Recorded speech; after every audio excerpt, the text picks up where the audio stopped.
Hello everyone, welcome back. Today we'll be doing another episode of Vintage Laptop Review. And today we've got this machine from Zenith Data Systems. That is Zenith as in the TV and radio company, although they actually sold the data systems division in the late 80s to Group Bull. I'm probably pronouncing that wrong. They were a French company. So this laptop is technically French, but it's also Japanese. It was made in Japan. I'm 99% sure by Sanyo, because it's full of Sanyo chips on the motherboard, has a Sanyo battery, Sanyo CMOS battery, and a Sanyo AC adapter. So it's pretty clear they made this, but it's a custom design, completely custom and very cool. This is a very neat laptop. It's a Zenith 425 LNC. This is from 1993, and it's a nice little 46. It's specifically a 46 SL running at 25 megahertz. SL being the mobile version of the 46. So today we'll be taking an in-depth look at this thing, talking about all of its neat features, and seeing if it's a good option if you're looking for a nice early 46 laptop for DOS gaming and running Windows 3.1 software, that sort of thing. So let's begin with the design.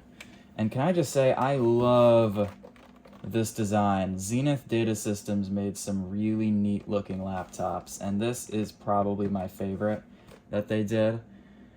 I love beige laptops, first of all. I wish there were more of them. It's such a nice color.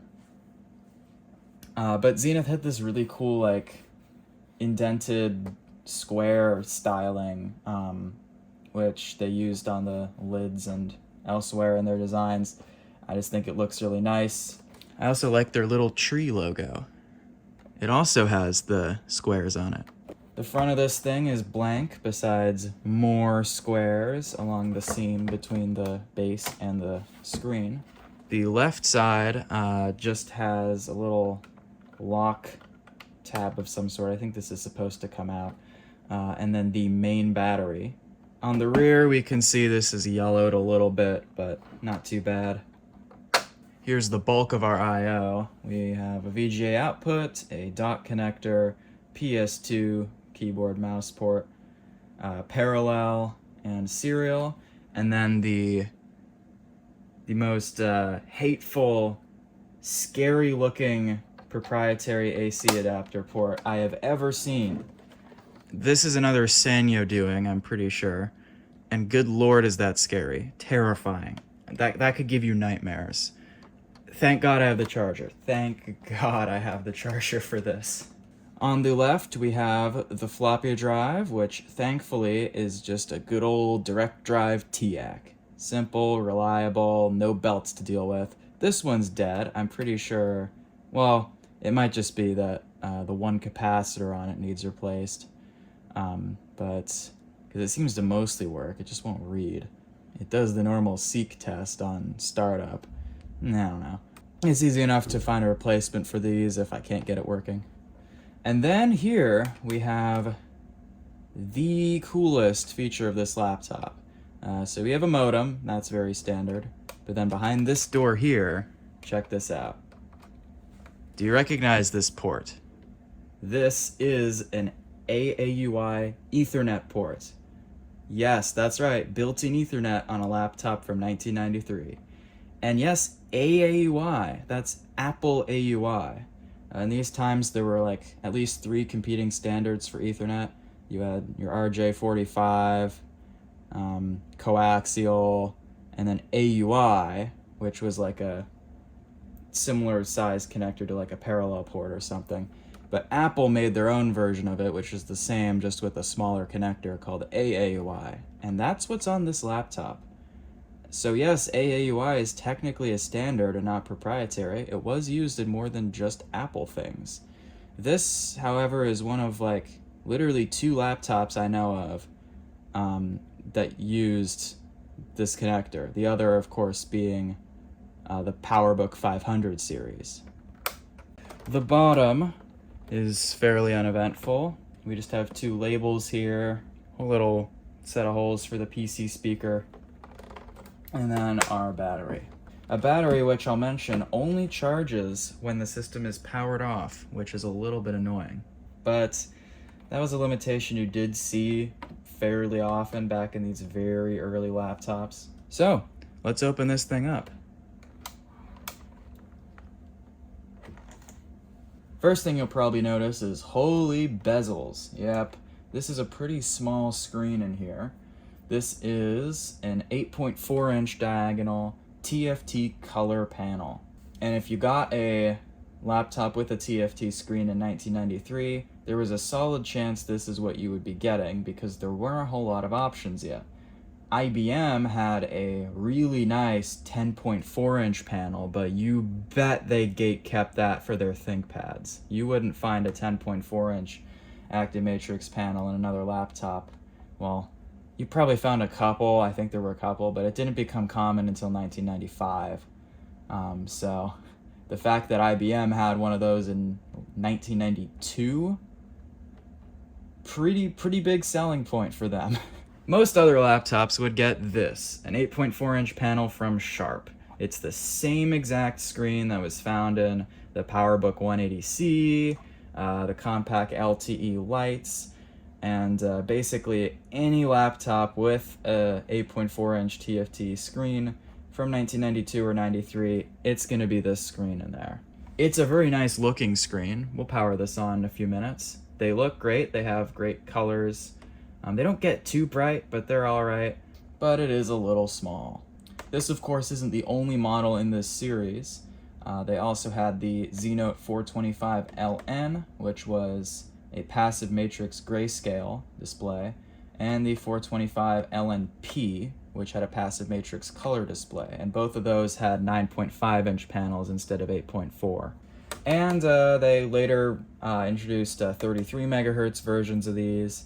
And prior to these, in 1992, they had 386 versions of each of these with the same screen options available, and that was the originator of this design, including the built-in Ethernet. So they had those in a laptop from 1992. Below the screen, you have your standard affair keyboard. It has a nice layout, no palm rest, typical, and the key feel is, it's okay, it's meh. I mean, you can type on this. It's just, it doesn't have the crispest key feel. And it also takes a little more force to push a key down than I'd like. And it doesn't really have the binding key problem where if you press it along the edges, it sticks. But it does feel like it takes a little bit more force when you get it at the edge than if you hit it dead center. I mean, you can type on this keyboard just fine, but I've used better. Above that, you have a power button. It is a soft power button, not a hard switch. We'll get to that more later, but this does have some power management stuff. And status LCD, pretty common. Well, actually, 1993, especially 92 when the 386 version came out, I don't think that was that common yet. So these were a little ahead of their time.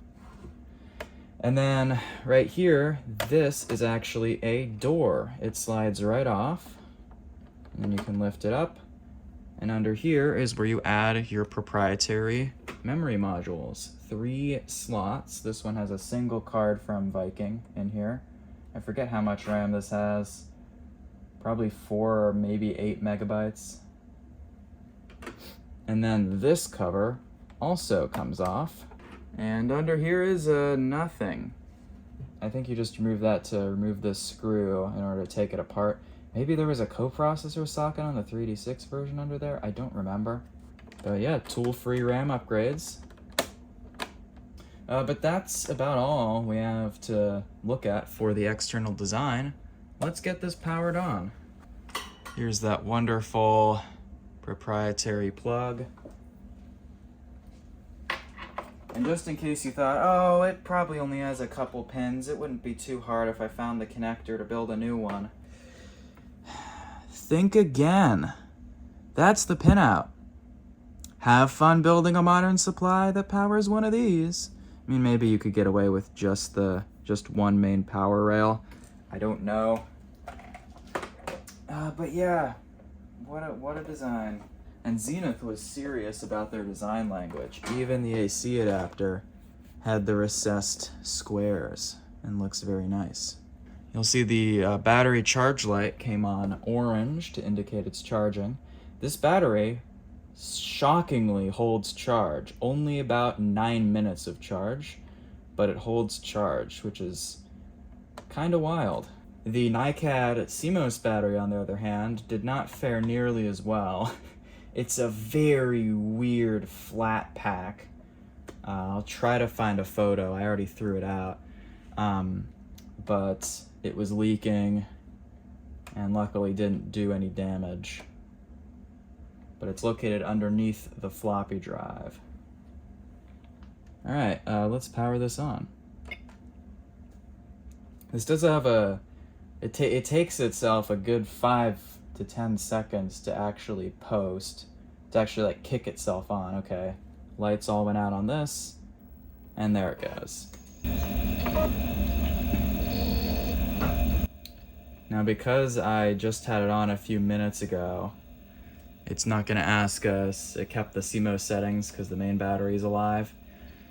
But normally, if you power this on with no clock battery, it'll immediately just prompt you to enter the date and time, and then boot right up. This has a custom Zenith BIOS on it. And there we go, we are at a DOS prompt. Let's launch into Windows. As you can see, that screen looks great, rich colors.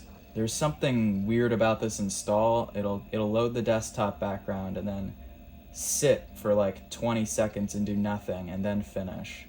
But now we're not going to be able to do much here without a mouse, because this obviously doesn't have any sort of internal pointing device. Now, Zenith shipped these, or maybe it was an option, with a trackball that I believe like slid a dummy plate into the floppy drive or clicked in somewhere here, that then sat off to the right. I don't have that, so we're going to have to grab a mouse. And this ought to do nicely. It's one of these import mice, I think is what these are called. This one's got the serial connection on the end. We are gonna have to restart this though. And that'll give us a good chance to demonstrate some more of that power management.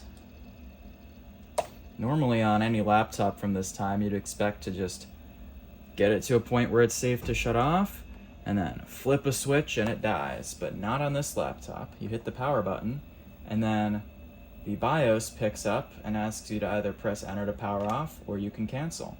You hit enter, there it goes. Soft power in a laptop from 1993, and presumably also the 386 version from 1992.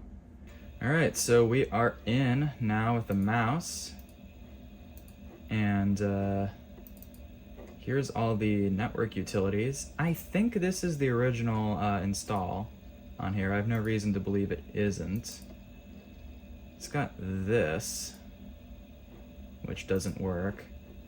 There's a little beaker. That's probably software whoever owned this before me installed. Microsoft Project is on here, as well as Office. The full suite with Excel, PowerPoint, and Access. Guessing what this is, version 4.3? No, 6.0. And it was owned by a pharmaceutical company, so I'm guessing that was what that other piece of software was. Would have been sweet to own this in 1993. Most other people with laptops would be typing on a crappy passive matrix grayscale screen. But look at how good this looks in beautiful TFT color. Wonderful. Wonderful. There we go.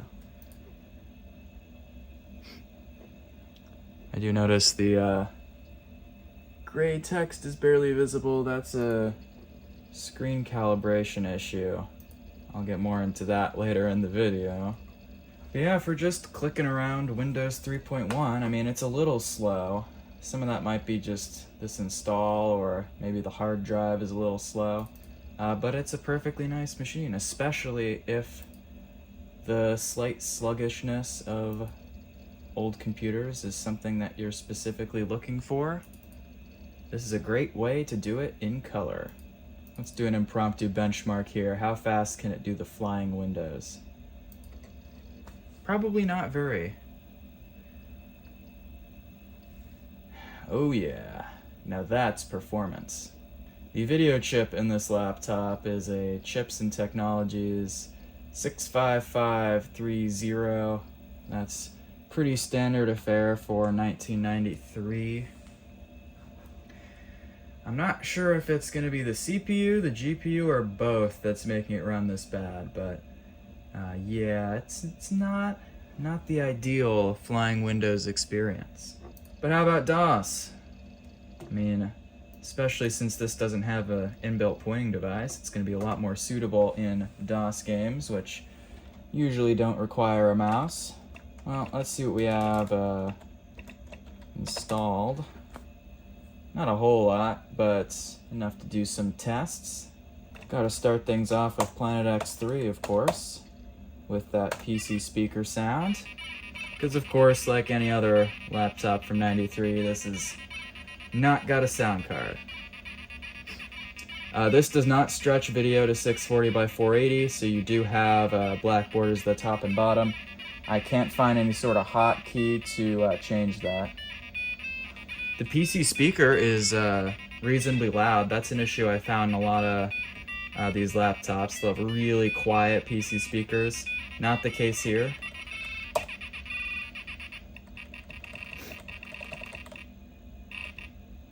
And here's that Planet X3 scroll test. It is very fast.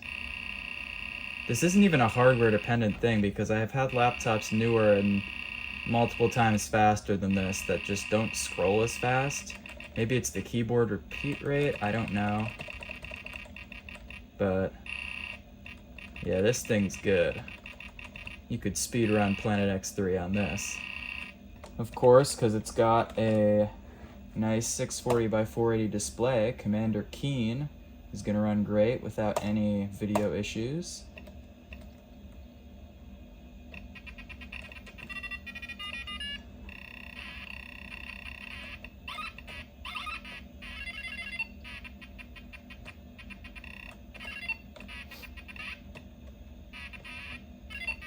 Oh, come on, the hitboxes on that are total rubbish.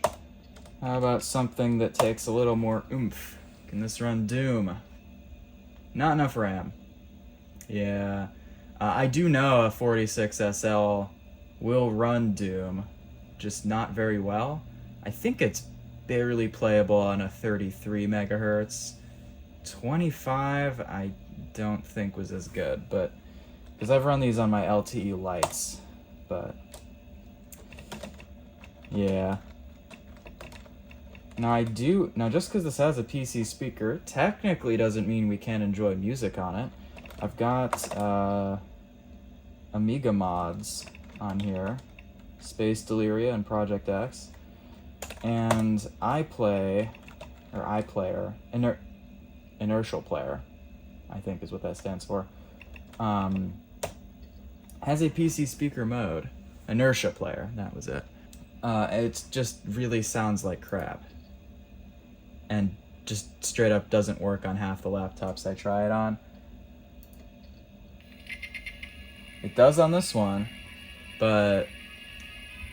And hey, it does manage to bang out the music in a recognizable way, but it does it with this high pitch noise, which is part of the way it does this. Every laptop I've tried this on does that. But it is actually loud enough that you can hear it. You just probably wouldn't want to put up with this.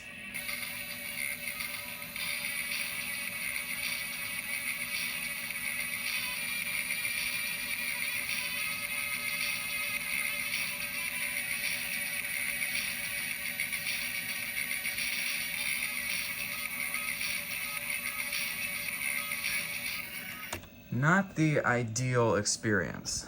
But as far as DOS gaming goes, this is a perfectly competent option for early stuff that you don't really need sound on. Now let's see if this will run off battery for even a second, because I want to try to demo another power management feature this has. Because this doesn't charge it while it's on, it probably has gotten barely any juice in it, but let's see. Okay, we are running off of battery right now, and probably any second now it will run low. Yep.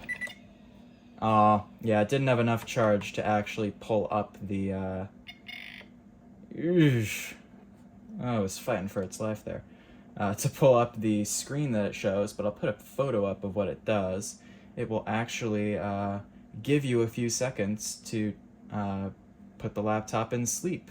This thing has auto sleep on battery low, which is something some other laptops had. The Compaq LTE lights also did that, although I don't know if at least I think they did. I remember watching a advertising video for them that someone had uploaded, and they definitely had auto sleep on inactivity. I forget if they had auto sleep on low battery, but this one does, and it'll even give you a second to save your work, I think, because this popped up a thing that said, hey, don't go to sleep while the serial port's busy. For some reason it thought the serial port was in use. It wasn't at the time, but it said, okay, hit like escape and it'll go to sleep. And it does, which is pretty neat. So for 1993, this had at least 2 features in it that wouldn't become common until years later: power management and built-in Ethernet.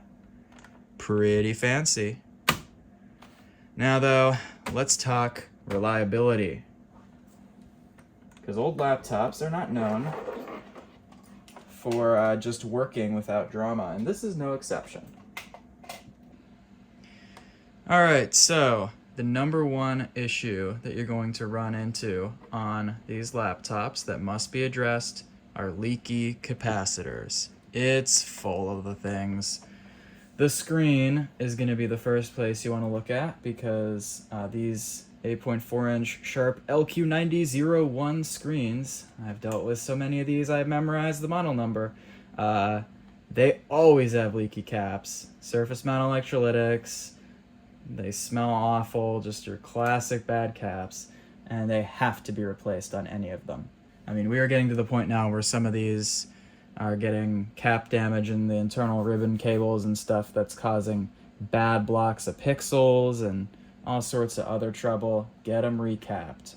Don't go to the comments and ask me, hey, mine's showing some artifacting around Windows. Does that mean it needs to be recapped? Yes. It doesn't matter if it's working flawlessly or if it's having any sort of problem. Recap it. It must be recapped. The inverter board will also have one potentially leaky through-hole cap on it. It was leaking on mine. I replaced it. And the motherboard, as if the screen wasn't enough, is also full of surface mount electrolytics. At least a dozen of them. Those will also have to be changed.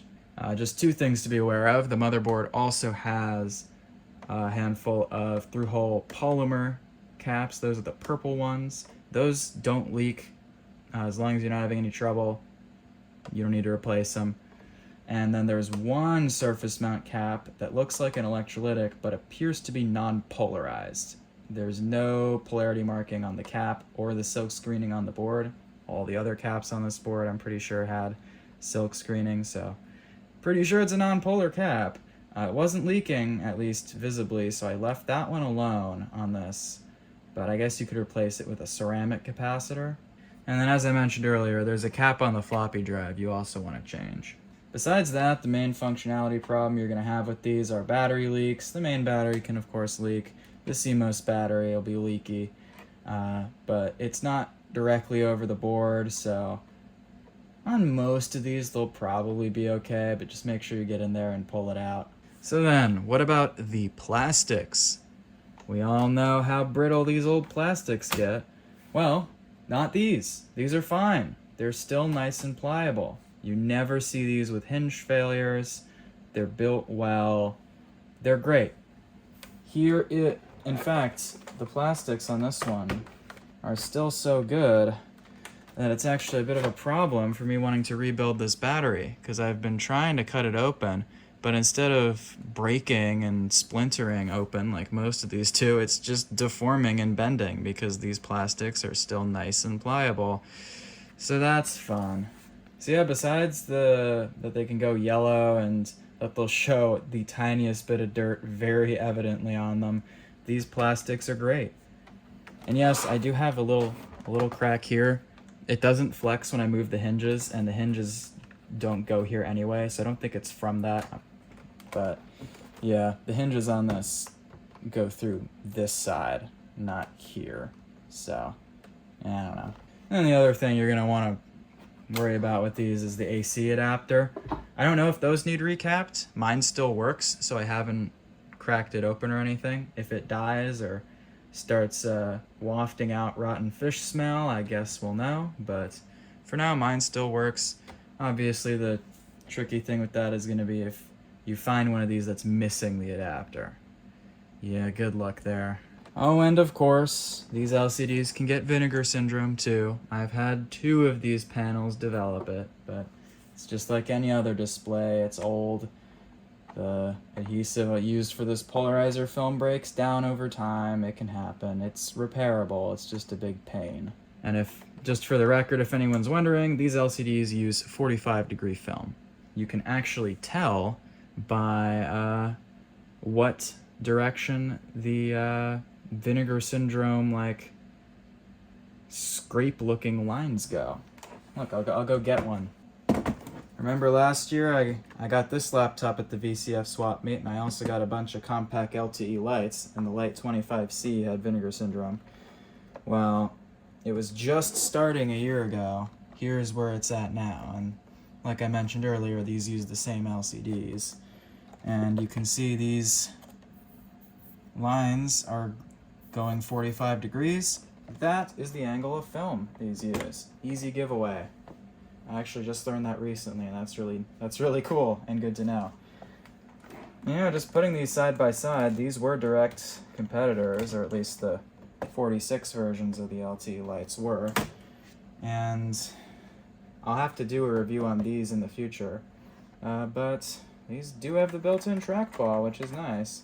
But these have Ethernet, and the hinges don't fail. But yeah, that's all there is to talk about with reliability on these. And consequently, that's all for this video. I think the Z-Notes are great machines.